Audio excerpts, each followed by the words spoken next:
बिस्मिल्लाहिर्रहमानिर्रहीम। अस्सलाम वालेकुम। मैं हूं नासिर ख़ान और आप देख रहे हैं मेरा चैनल ज़िला लिया। आज आपको खजूर की वीडियो शेयर करनी थी कि खजूर का फल तैयार हो गया है, उसकी वीडियो आपको दिखानी थी।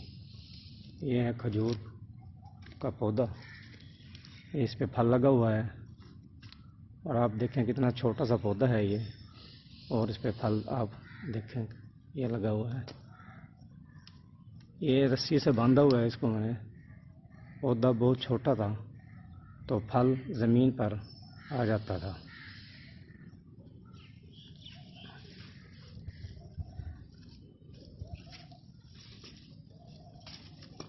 ये आपके सामने खजूर का फल है। एक थोड़ी सी गलती हमारे से ये हुई थी कि बारीक तार के साथ मैंने इस बुहारे को बांध दिया था, जिसकी वजह से ये टूट गया और ये फल आपके सामने है, ज़ाया हो गया है। आप ये गलती ना करना और इसे रस्सी के साथ बांधना।